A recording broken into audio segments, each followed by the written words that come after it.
This is ChunkYanille. I spent 1,000 hours completing every possible task in Yanille. Since then, I've spent another 1,000 exploring the world one chunk at a time. That was until I rolled a death chunk. For the last 5 months, I've been locked here, trying to find any way to complete the near impossible tasks in my path. With the odds stacked against me, escaping this chunk will be the hardest thing I've ever had to do in this game.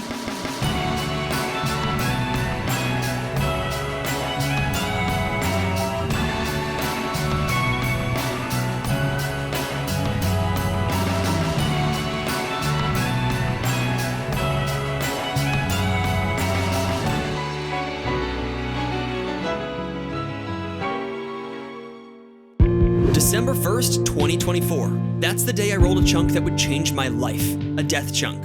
Taverly, a seemingly innocuous little village, has locked me into hundreds of hours of grinding for some of the rarest drops in the game. And yet, I'm actually feeling a bit like a free man right now. I'm still trapped here, but I'm one step closer on the plan to freedom. Last time I completed one hard clue and got some small but impactful upgrades to my range setup. This blue dragonhide body means my Hellhound kills should be about 5% faster now. It only took 8,000 kills and over a month of tirelessly juggling clues, but we got there.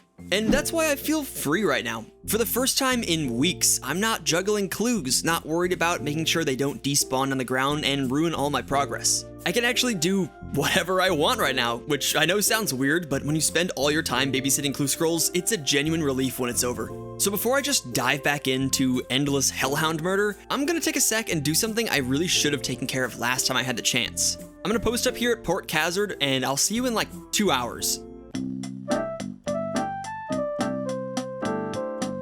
Okay, there we go. This is the end of the barbed bolts I made a few episodes ago as a bit of an unusual moneymaker. Selling off the last ones along with a few bows per world has earned me almost 700k, which brings my total net worth to almost $1.5 million, not bad.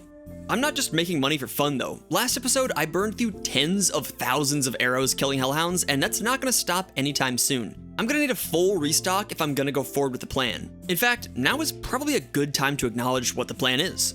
The plan hasn't changed.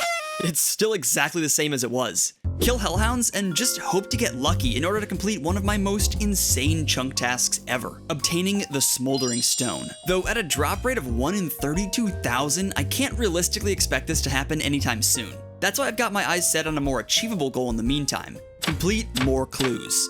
Last time I opened up a B tier upgrade, resulting in a small 5% DPS increase. But that's just the tip of the iceberg when it comes to upgrades. If I get lucky on a dream item, the difference it would make to this grind would be massive, and even more so when I eventually have to kill black dragons. Though that's a conversation for another time. Point is, these clues are the only realistic path towards improving things for myself, and I'm gonna need a lot of arrows along the way. Well, actually, there is one more way to improve things. I've spent 5 months in this chunk, and I might spend 5 more. Sitting for hours at my computer and killing Hellhounds all day is not great for my physical health. Thankfully, there is a way to make sure I'm taking care of my body every day that's super simple and convenient. I'm talking about AG1, of course. Eating healthy is hard. I'm not gonna lie, diet is not my strong suit. The foods I eat are full of things that are bad for you, but this green stuff is full of things that are good for you. That's why every morning I take 1 scoop of it, pour it into this bottle of water, shake it around, and drink it. It takes about 60 seconds and I make sure I get my daily nutrients. It literally could not be more simple. And if you've been on the fence, now is the best time to try it out. The scientists over at AG1 HQ have spent years trying to make it the best possible product, and they just upgraded the formula. AG1 Next Gen has improved probiotics and even more essential vitamins and minerals for your daily nutrition. But don't take my word for it, check out the science. The Next Gen formula is backed by 4 clinical trials and has been clinically shown to fill common nutrient gaps and support gut health. And personally, I think it tastes a little bit better too. But the best part? The product is better, but the price has stayed the same. I've been on the AG1 train for the better part of a year, and I can say it has genuinely improved my health. If you think your nutrition could use a boost, you can get started with AG1 Next Gen for less than $3 a day when you subscribe. Just head to my link in the description or scan the QR code on screen now. Thanks again to AG1 for the sponsor. Alright, I went maybe a little bit overboard, but I bought myself 10,000 mithril arrows, 20,000 bronze arrows, and I sold a bunch more of the bows I made a while ago, bringing us up to a nice even $2 million in the bank. This should be a solid start, though I'm almost guaranteed to need to stock up again. 10 or 20,000 arrows is just scratching the surface of what's needed if I'm realistically gonna find the key to my freedom: the Smoldering Stone. the 1 in 32,000 lottery ticket. So far, I've been talking about it like it doesn't actually exist, but I kinda need to start taking this more seriously if I ever want to stop killing Hellhounds. I've already invested over 100 hours into this grind, but I'm looking at around 500 hours total in all likelihood. Point is, whenever I do get that stone and I can stop doing this, it's gonna be a massive celebration. So let's get back to it. Back to the Hellhounds and back to the clue juggling. Big milestone to kick things off, 90 range. That's actually my first combat stat on the account to hit 90 in the 2+ years since I started in Yanille. Pretty crazy. To give you a little update, the starting kill count this episode is 8,351 Hellhounds. If we're judging by the drop rate of 1 in 32,768, we are almost exactly 25% of the way to seeing the Smoldering Stone with average luck. Another way to look at this is from a clue scroll perspective. On average, it should take about 8,000 kills to find enough clue scrolls that I can actually use to complete a casket and get a reward. This is done through a process called clue juggling, which I did a super deep dive on in my last episode, but essentially I need to gather clues that are doable in my chunks, keeping them on the ground until I have 6 of them. That's the number required to guarantee success. At that point, they basically all combine into one singular clue, getting me a guaranteed casket. Last time I got a little bit lucky and completed my clue in only 5 steps, so I had 1 left over to begin this time with. Oh, is that a clue I can do? I have a plugin that shows me what clues are on the ground, and the ones I can complete show their names in green. So, yep, pretty sick. We're already up to 2 clues. Oh, that feels good. I love watching the random people who come through here from across the wall. Just look at this beast. Captain Scrunky, I salute you and your trimmed rune full helm. You seem like you're having a great time. Tell you what, if 50 people subscribe and comment they did it for Captain Scrunky, I will find him in-game and give him something. I don't know what yet, but it'll be something good, I'm sure. Probably. Just got 65 prayer here as I inspect this wall very closely. Really taking a look here, taking a good look. You know, oh, look at that. Look at those little squares. Those are really nice. Okay, massive update here that I know you're all going to be on the edge of your seats to learn about, but I am officially changing my lamping goal to crafting. I was putting lamps on farming before, but at this point they're just drops in the bucket, and crafting is still kind of my problem skill. I have no good way to train it to high levels at the moment, and I do foresee some potentially big crafting grinds down the line if I ever do get out of here, so I figure I'll grab some passive levels in the background while I can. That said, I'm not giving up on farming. I haven't gone a video without a farming level or 2 since I put the 82 farming task on passive status, and today is no different. Here's 71 farming. About 1/3 of the way to the goal now. Oh, yes, dude. Yes. Oh, another doable step. Up to 3 already. We're actually a little ahead of schedule on the clues right now. I've only killed another like 2,000 or so and already halfway to the 6 clues needed.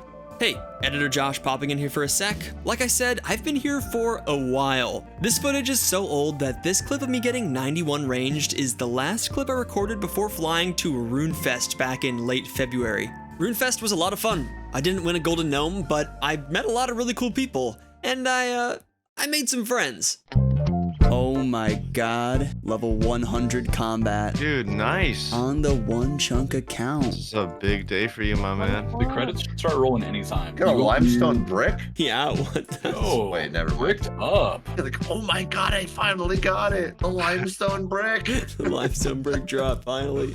Boys, Whoa, look at you go. level 92. 92. What types of arrows do you have? Myth and That's steel? actually a really good point. According to my notes, Steel should be able to hit the same max hit as Mithril, so yeah, switch to those.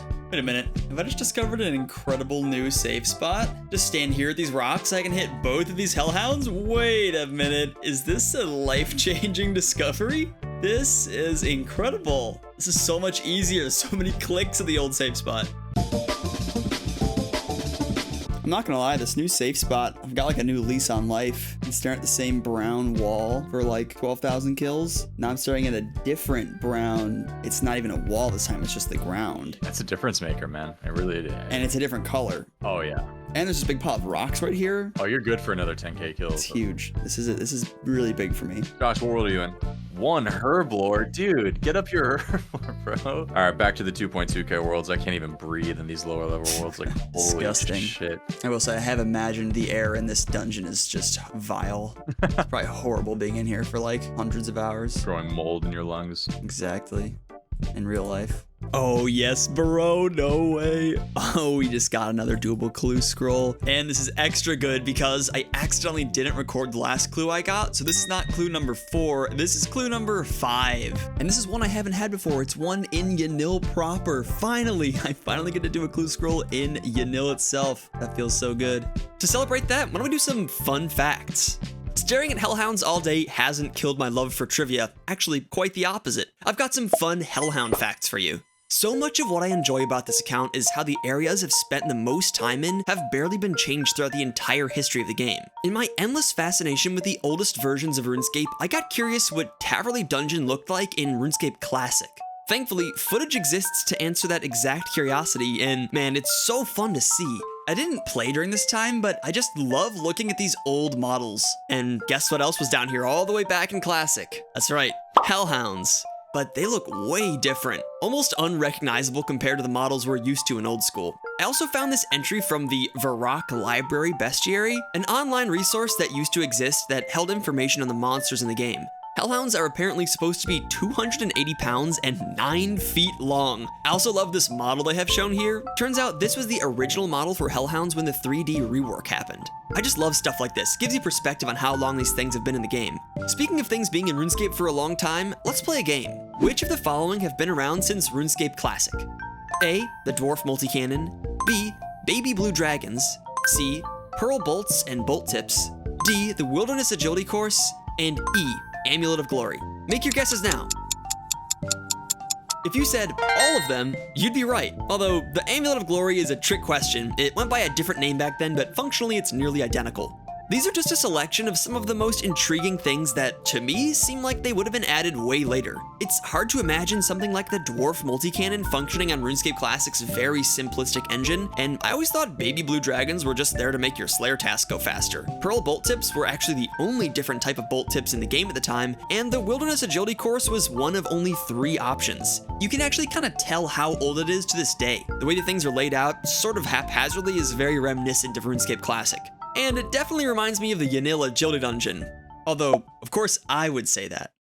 Got a cool level here, 89 hit points. Nothing special about this, they just come very slowly. Over the many months I've been locked here, this is only the 7th hit points level. Whenever I get one of these, it just puts into perspective how long I've spent doing this. I'm getting like maybe 10k XP per hour in hit points, tops. Kind of insane to think about. Switching my lamping over to crafting is definitely paying off. Here's 46 crafting. Nothing I unlock through this is gonna do me any good literally at all, unfortunately. I just don't have the right tools to make anything, so it's mostly for the future.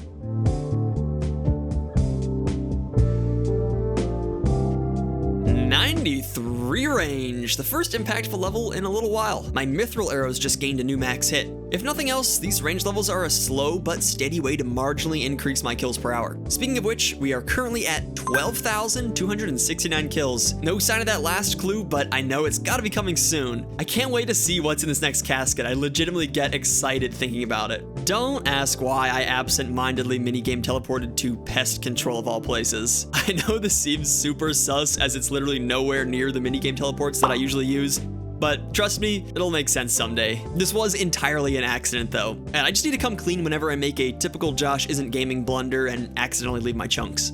Bad news for the Josh Isn't Farming Industrial Complex. I'm about to plant my very last maple tree, which means I'm almost out of trees to farm, and we are still only level 71 farming. Yeah, I have not been keeping up with the farming lately at all, been super locked into the Hellhounds. So my very slow passive XP is unfortunately basically drying up right now.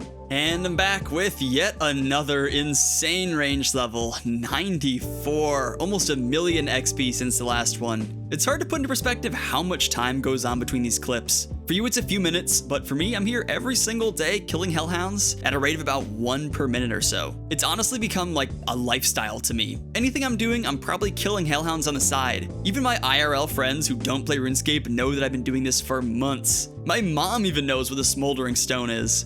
Actually, speaking of IRL things, it feels like this might be a good time to address what's been going on lately. Or rather, what hasn't been going on. You may have noticed that this is the first episode of the series I've posted in a while. After the last episode, I went radio silent for a few months. Partially that's because of the long grinds, of course, but partially because I needed to take some time to make sure I wasn't sacrificing important parts of my life for the sake of the grind. Last episode, I definitely went a bit overboard, and you guys let me know very kindly but firmly in the comments to make sure I was taking care of myself. And don't get me wrong, I love making videos for you guys that take hundreds of hours to complete. It's part of what makes the accomplishments feel so special. But I won't lie, it's been a tough couple of months for me personally and as a full-time video creator doing these death grinds. Your encouragement and support in the comments has kept me going even when things were at their worst. I can never say thank you enough for your enthusiasm and the motivation it's given me to push through. I have had some very generous people ask if there's a way they can support me directly. I've never really wanted to feel like I'm asking you guys for your money, but if that's the way you like to show your support for the creators you enjoy, it's now an option. I'm excited to announce that I've enabled channel memberships on YouTube and created a Patreon. I know some people prefer one platform over the other, so I set both up, but a lot more of what you pay actually goes to me on Patreon than on YouTube if that matters to you. I'd also like to be upfront about this. I can't offer much in terms of perks. This option only exists for those of you who, purely from the kindness of your heart, want to help make sure I can continue to create the high quality videos you're used to, death grind or not. What I can offer is channel membership badges to show off your support in the comments, your name at the end of every video, and maybe a few behind the scenes progress updates every now and then. So if you want to contribute, check out the Patreon link in the description or just click the join button. And to be clear, this is by no means to say that you haven't been supportive enough. I appreciate all the ways you guys have kept me going. So many of you popped in to say hello, keep me company, talk about the grinds, and offer sacrifices to the RNG gods in an attempt to help improve my luck. Hopefully it goes without saying, but there's no way I'd be here doing this without all of your support. So, thank you. And those sacrifices, well, I think it worked. Oh my god. Oh my god. Oh my god. No way. No way. No way, dude. There it is. There it is, dude. Oh, yes. I'm shaking in real life, dude. Oh, it's actually over? It's actually over? What? I actually cannot believe it. Look at that item, dude. The Smoldering Stone is mine. I think there's only one thing to say right now, and that is the most satisfying chunk task complete that I have ever said in this series, dude. Yes! Yes! Yes! Yes! Chunk task freaking complete, man. Yes! I am getting out of here. Oh, this is gonna feel good to leave here. Goodbye, Hellhounds. Oh, yes. See ya. And we're gonna plop this in the bank right there, all on a line of its own.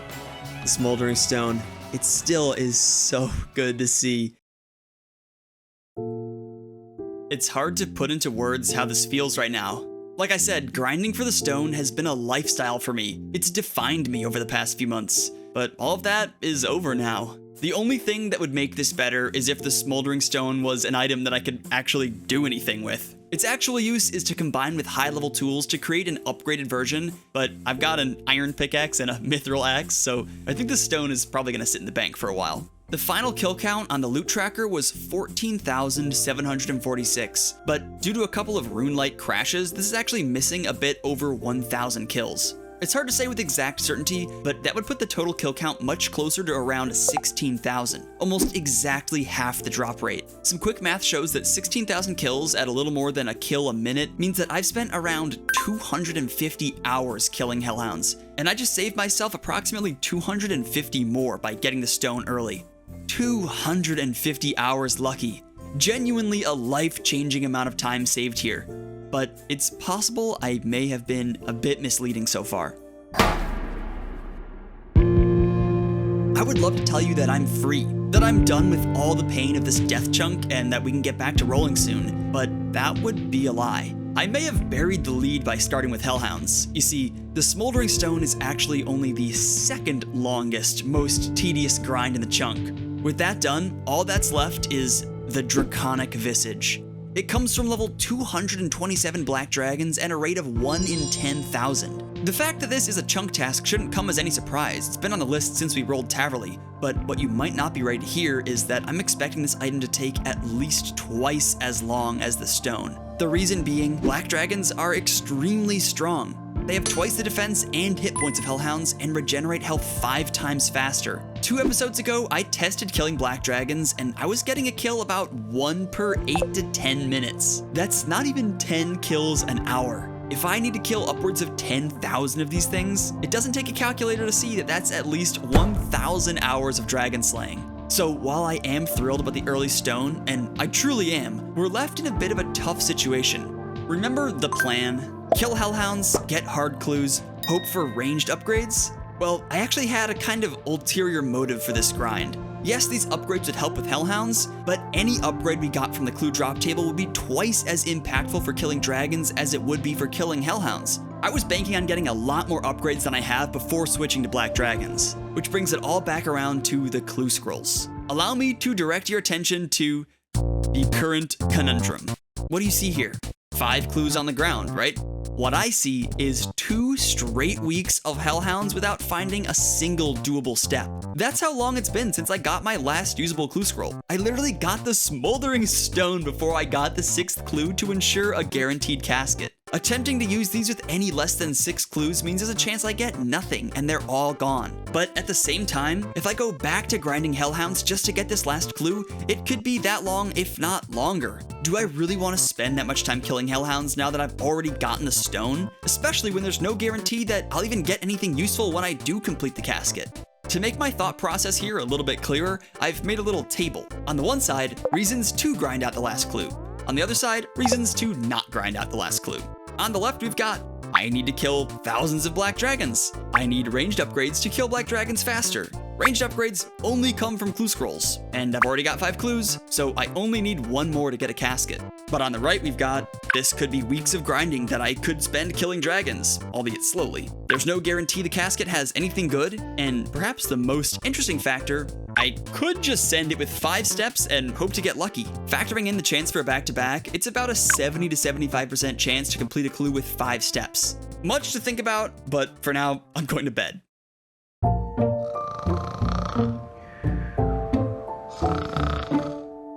I've been thinking long and hard about my clue situation. It really is a tough choice. Mathematically, it is right on the edge of being viable either way. I calculated it out, and the average time spent getting a clue compared to the average time I might save is pretty similar. Of course, if I do get a big upgrade, it'll save way more time, but if I get nothing, it was just time wasted.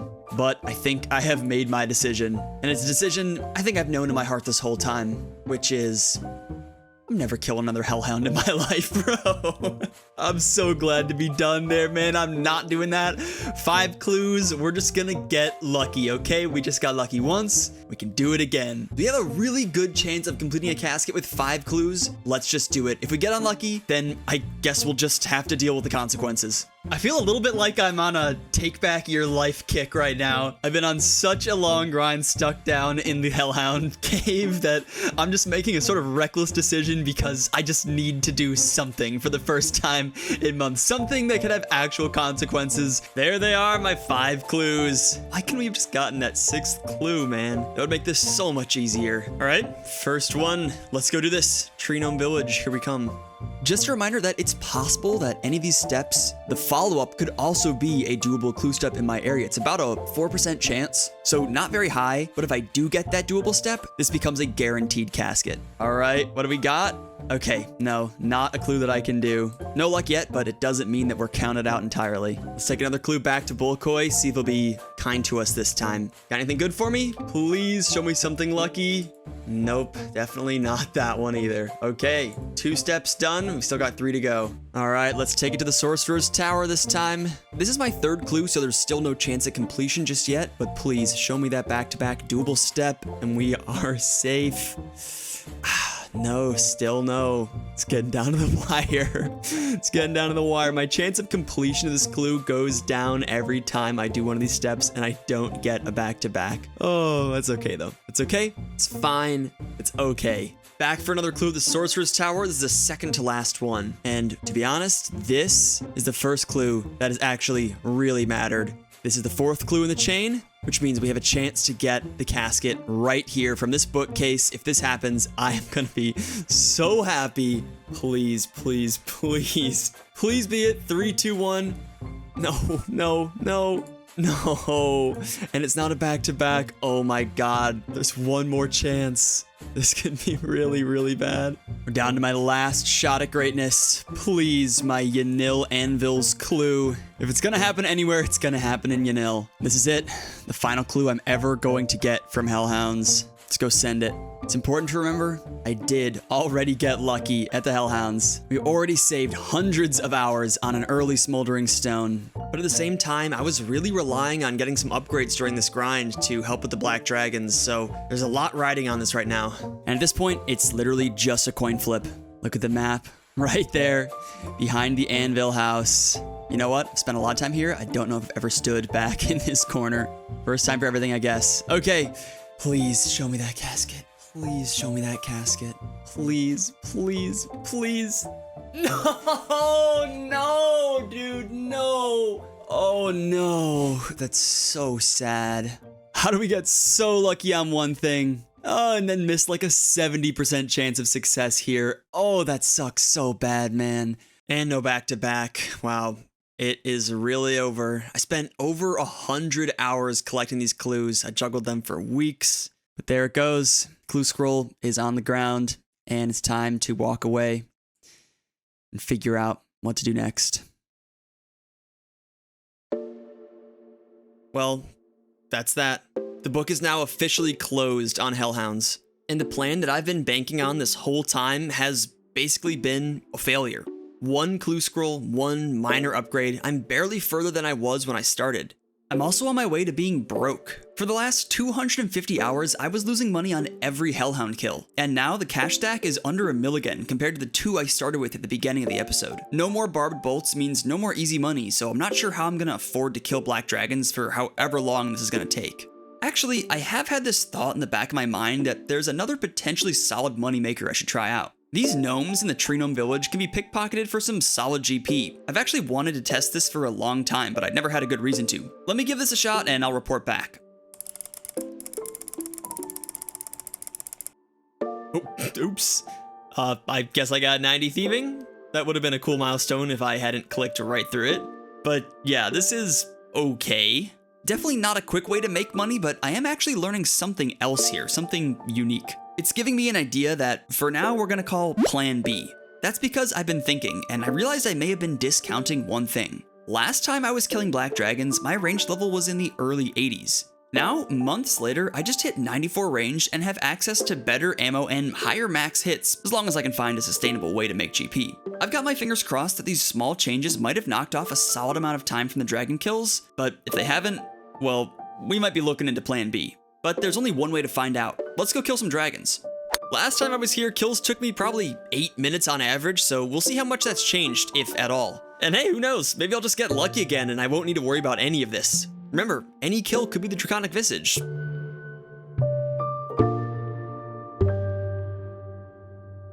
Pretty small sample size so far, but these kills are more like 5 to 6 minutes long. That's honestly a pretty big difference. And I know this is gonna sound super weird, but the shorter these kills get, the less damage I have to do.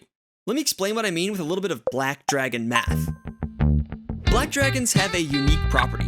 Most NPCs regenerate health at a rate of 1 per 60 seconds. Usually, the time health regeneration adds to a kill is pretty negligible since most monsters take less than a minute to kill.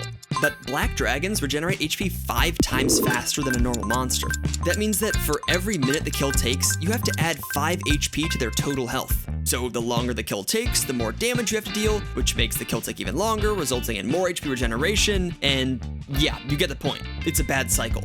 But on the flip side, if you're dealing more damage, the kill is shorter, and all of a sudden you have less HP to get through, making the kill even shorter. To put some numbers to it, my original 8 to 10 minute kills meant that I was having to deal an extra 40 to 50 damage per dragon, increasing its overall health by upwards of 25%. But now that my kills are more like 5 to 6 minutes, I've knocked off nearly 25 points of healing, and if I can find a way to make the kills even faster, I can continue to get rid of that bonus health. This is basically a long way of saying that DPS upgrades not only get through the dragon's health faster, but also reduce the total amount of damage I have to deal at the same time. This definitely makes me want to figure out a way to improve my range damage any way I can, but for now I think that's pretty much just range levels.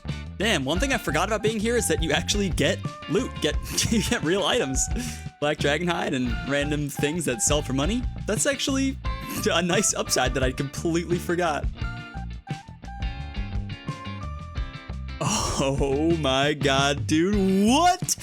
Yes! Oh, what? Dude, I love killing things that actually have drops, man. Rune Square Shield, bro. Oh, that is so lucky. That's a drop that only comes from the rare drop table. Literally a 1 in 4,000 drop. We just got it. That's a new best in slot shield for me that there was really no guarantee I would get through this whole grind. All right, who needs clues, am I right? Just kill black dragons and you get new items. Oh, that makes me so happy. Obviously, it's not gonna do me a whole lot of good as I kill these dragons, but just having any new good item on the account is such a good feeling. It's so rare these days. Let me quickly clarify a few things on the rare drop table. If you're not as familiar with what it is, it's a unique set of items that monsters can drop alongside their normal loot, although it's much more rare, as the name would suggest. Actually, the name is a bit misused these days. You see, there are actually two alternative drop tables, the rare drop table and the gem drop table, though people often refer to them with the same name. The gem drop table is accessed by hundreds of monsters and has a few truly exciting rare drops, though the ones that would actually matter for my account are actually locked behind the Legends quest for some reason, meaning that nothing impactful could come from this table.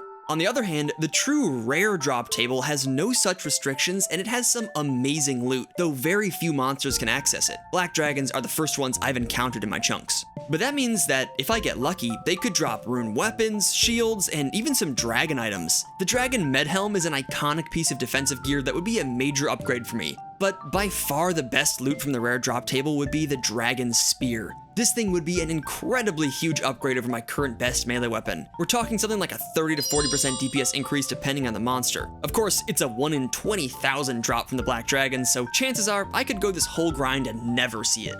Now, you might be wondering, if there are new best in slot items, why aren't they required as chunk tasks? The answer to this is pretty simple. In the Extreme 1 chunk rule set, the rare drop table is not considered a source of items for chunk tasks. I agree with this, as it's also not chunk specific. These are drops shared by many monsters across many chunks. So anything I get off the rare drop table, whether it's gear or resources, is basically just a bonus.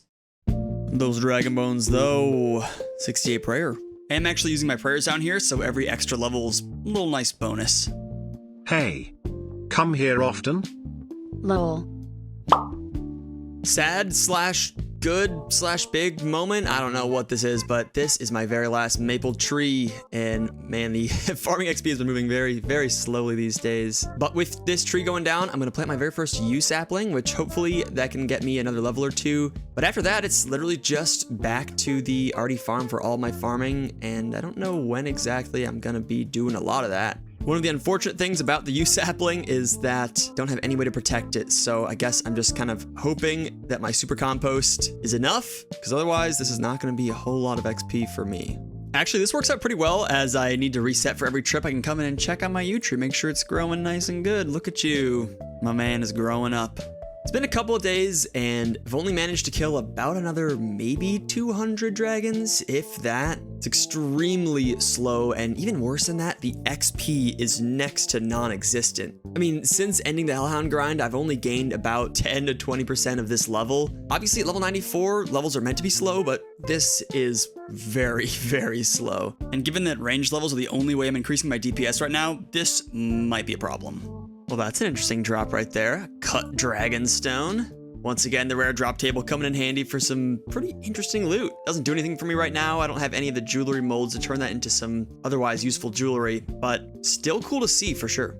Oh yeah, baby. Yew tree, hello. Oh, give me that big 7K farming XP drop. Oh, that is so good to see, man. Love that.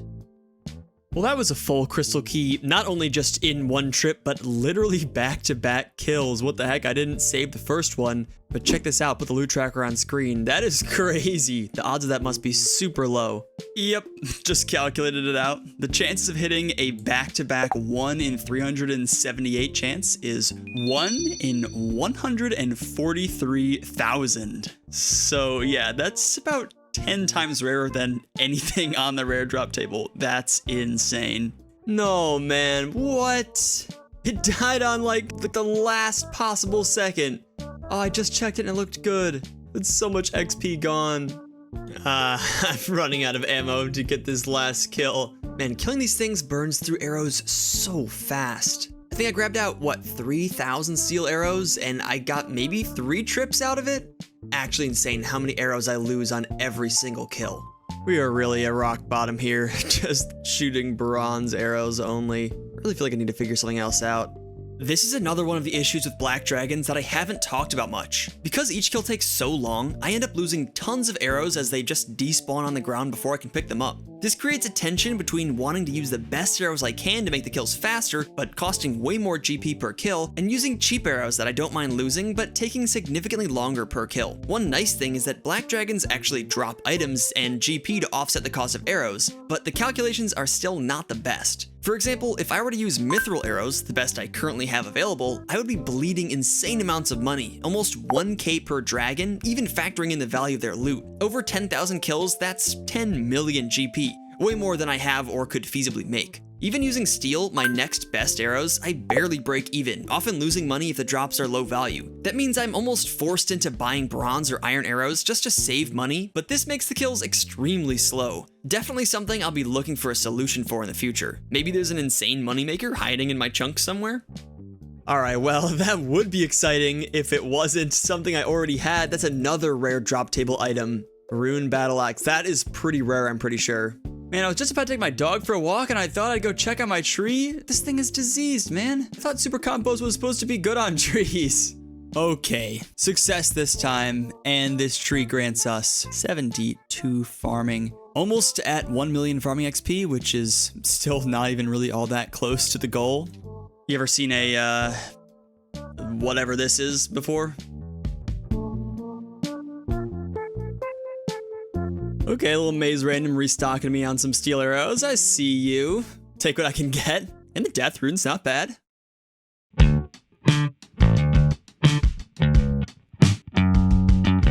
Oh my god. Oh my god. What? That is insane. Dragon Spear? Oh yes, that is by far my new best weapon, dude. What? That's an actual dragon weapon? What? Oh, that is so sick. That is so sick. Come here, bonk. 19s. Oh, and it's 4 tick. Oh, it's so powerful, dude. Wait, oh, I can de-spear this guy. Get over here. Oh my god. Yes. Oh, this is so fun. Okay, I have one thing to say about this. I have one thing to say about this. This is literally twice as rare as the Draconic Visage.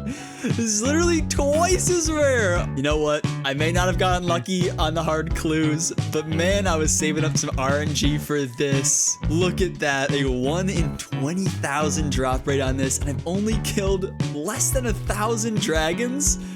That is crazy, dude. Like, I'm not gonna be ungrateful, but it would have been nice. It just would have been nice if it was something that could help me right now, because this thing is not gonna do me a whole lot of good on these dragons. It's just got, you know, 1 tile of range, just like every other melee weapon, so I'm just gonna have to stay killing these guys with my slow range setup, but man, that is so sick to have gotten. For the future of this account, that is such a big upgrade. Better than literally anything I could have gotten from a hard clue. And on the final hit, look at that. Level 95 range, bro. This is taking so long. 95 range, by far my highest combat skill, and in fact, it's tied for my highest skill in general. Sometimes when you're stuck in a death chunk, it's easy to lose sight of how far you've come. A year ago, my best weapon was a steel spear, and I couldn't even use range because I didn't have a bow. On a restricted account like a one chunk man, progress can come in big waves and big droughts. And even though there are a lot of loose ends right now, the arrow issue, the health regeneration, the ranged XP roadblock, all of that aside, I'm feeling really satisfied with the progress we've made this episode. With the Smoldering Stone grind in the rearview mirror, this is starting to feel like the turning point for this chunk. It may be a long ways off still, but I can see the light at the end of the tunnel. For the first time in months, I've gotten to check off a chunk task, and it feels so good. And the luck at the dragons has been incredible so far. If that keeps up, the Visage might not be too far down the line. Seeing that we're just 1 task away from being free has me more motivated than ever to make it happen. I may not have immediate solutions for all the problems I'm facing, but trust me, I'm cooking up some plans. And I just want to say thank you again to all of you for sticking with me through this. This death chunk has been a major challenge for me, in-game and out, but your enthusiasm for the series keeps me going. If you also want to support me via Patreon or channel memberships, you'll have my eternal gratitude. But either way, you guys are amazing, and I can't wait to continue this journey with you. Make sure you're subscribed so you don't miss what happens next. Oh, and if you enjoyed the original music, check out the soundtrack playlist in the description. But until next time, actually, before I go, let me just say, there's always been a plan B.